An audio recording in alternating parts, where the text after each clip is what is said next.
Hi, it's Luca Guadagnino. Hi, I'm Timothée Chalamet. I'm Taylor Russell. And this is Notes on a Scene.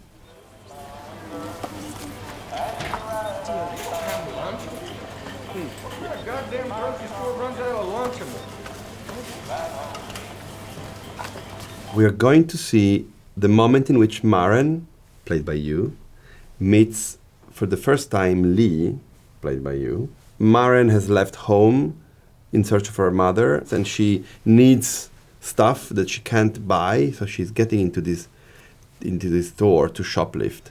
I remember when we shot this sequence, we took over an empty warehouse that had these great windows that could see the America outside, and then Elliot Hostetter, our wonderful production designer, and Marissa Lombardo, the amazing set decorator, and Matt Marks and Mike Drury, the prop masters, they basically created this thing.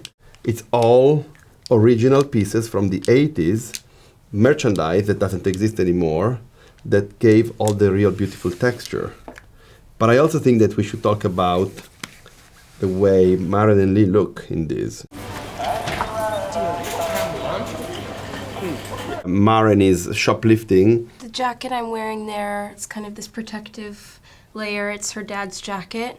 If I may. I guess. Right. But I love Taylor's expression here because as audience members will find out when they see the movie, there's a sort of smell that eaters can have for each other, but equal to the sort of instinctual attraction they have for each other. I feel like, and simply in Taylor's expression here, there's the curiosity and openness to finding self in the other that is so true of young love. And in this scene, I think I was shoplifting tampons. Yeah. You see the big backpack, the fringe that Luca had so vividly in his mind when we started. The fringe that Maren wears comes directly from Jonathan Demme, Silence of the Lambs, and it's come from a small character in the movie, which is the best friend of Frederica Bimmel, that Clarice Starling, played by Jodie Foster, interviews in order to find clues about the case she's going after. And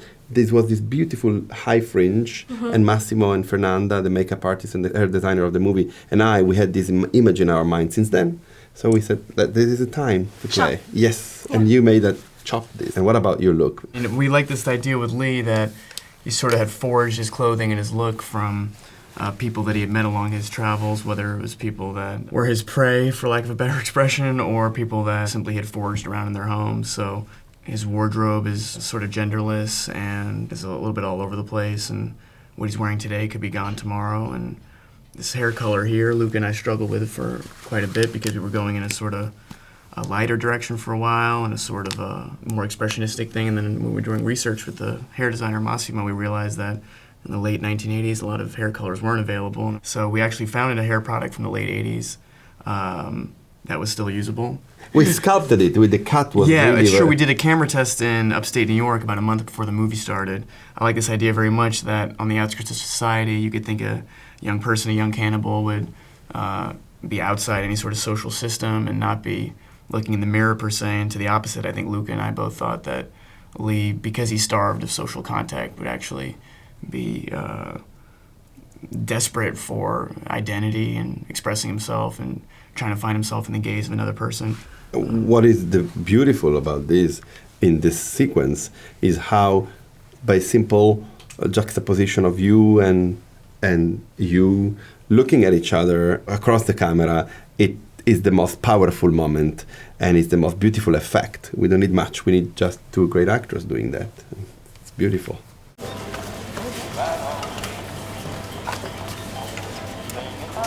Excuse me?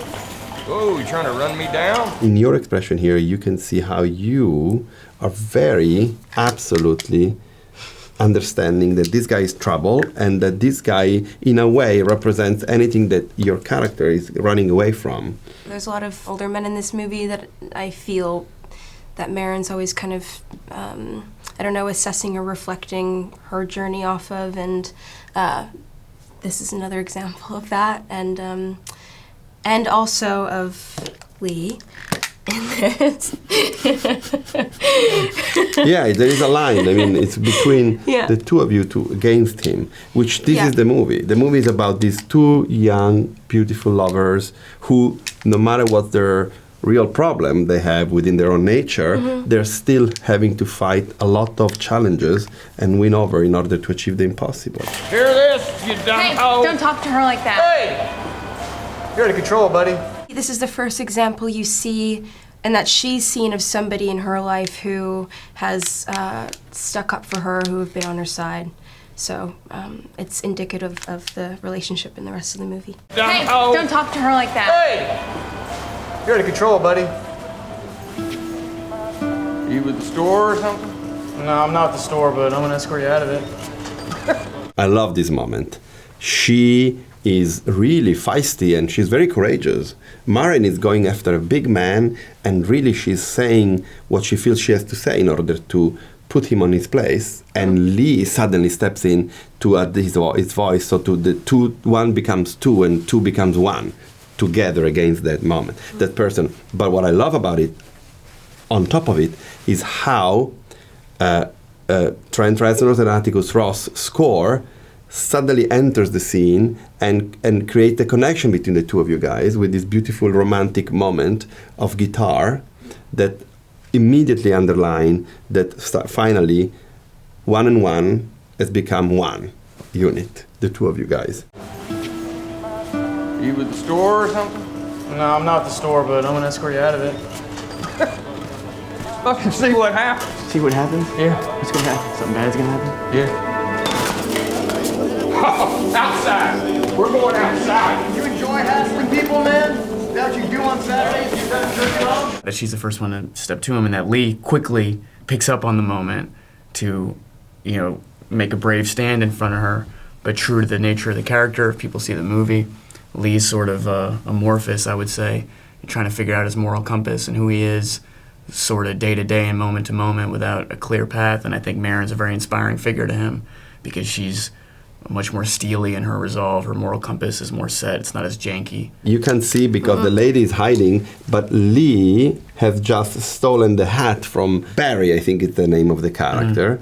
And this hat that he's going to wear, another moment of him appropriating himself with a piece of his victims and putting him on top of himself. I love the corn here very much. It's very American to me. I don't know, maybe I'm stupid, but corn in America is very big It's to a me. big thing, yeah.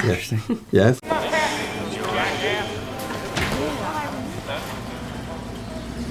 That's another moment that I love, is Maren becoming the American landscape. And in shooting this movie, I'm Italian, and I mean I know America quite well. I've been there for many, many times, but this is my first American movie. And of course, I love Hollywood cinema and American cinema, and so I've been seeing so many movies about America, from America, that when I came there to do it, I was kind of humbled by the idea of approaching the landscape and, in general, the Americana. And what we tried to do was to be at the height of the characters, to see the place from their perspective.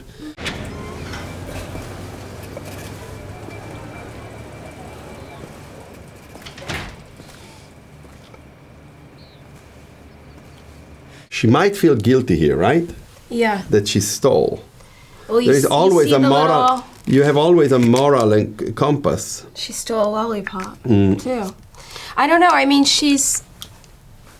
I think that's the thing with Maren through the whole movie, is that she does these things. This purely is for survival, too.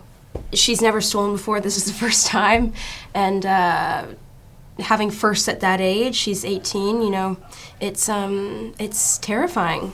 Yeah, and I like the way the direction of your gaze toward what you're leaving behind, because both Maren and Lee, they particularly fight their identity, and they're trying to find a place in the world that could contain them, despite who they are and what they have to do by the sheer power of their nature. Our wonderful Arseni Khachaturan, who is the director of photography of this movie, he was 27 when we shot this film, which is shot in 35 millimeters. In this movie, he was so wonderful in understanding the light of the time, even though he wasn't even born in that time, in the 80s. And so, like, you can see how powerful he was in portraying the light of America.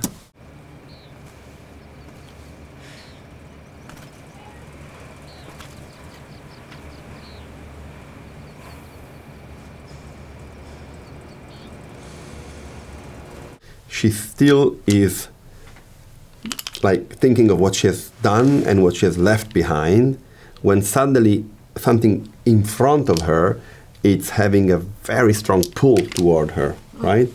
And this plays with another 27-year-old collaborator of ours, Marco Costa, the editor, where you can see how he made us feel how Maren is unavoidably attracted to what is in front of her.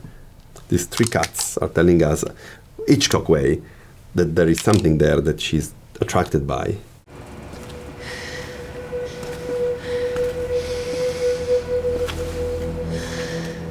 You managed to get us this very abstracting concept that they can smell each other. I just remember you saying "smell more" on the day. Was it that thing then? Okay. Yeah. It was hard for me to gauge what would read or not, or if it would be, I don't know, if I would work doing that.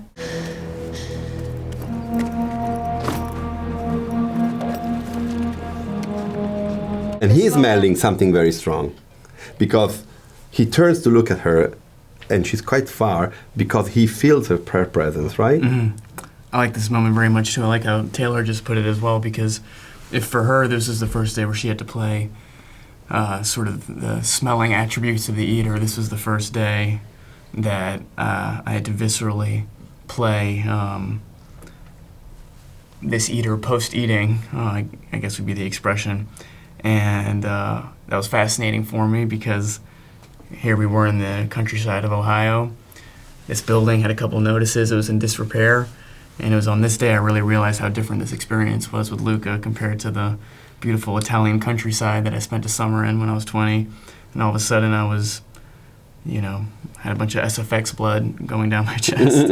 As Luca said, I like this hat figure right here, because this hat was worn by Barry in the prior scene. I like this. This is very telling about what I like about cinema, is that that I, in other movies I do like, upon a first watch of a movie where a costume feature or a character feature becomes very synonymous with what you're watching, and then upon a second watch you realize, oh wait, that's something that was new to that character at the beginning of the movie.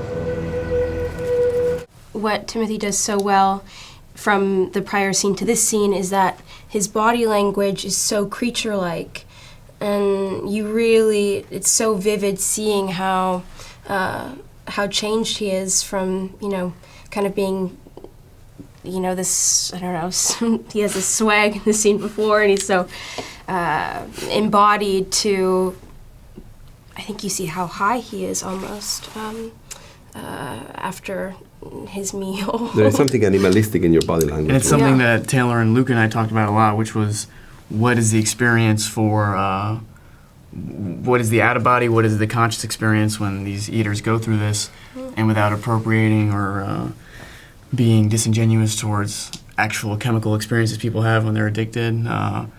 It was something in that world that we try to figure out, something that would be out-of-body, where the decisions you're making, the high you're feeling, the sequence of events that's happening, you're not really present to, and you're just putting one foot in front of the next. I love the way you show curiosity. There is here, Maren is intensely curious and amazed by what she's seeing, and maybe she thinks that finally she is meeting someone who can help her out. Yeah. What I love about this movie is that we're going something very dark, but eventually very romantic, but we're basically playing with what cinema gives us the pleasure of playing with, which is heightened emotions and acting and playing with your... And what I like about the magnetizing between Lee and Meyer in here is, if you think about a sort of mating dance or a mating ritual, Taylor just pointed out the body language. This is the least sexy stuff you could be doing in the world, but because they're bonded by it, they're irresistibly pull to each other. It's not something you'd want to see on a first date. Well, I think it's super iconic. Love it. It's beautiful.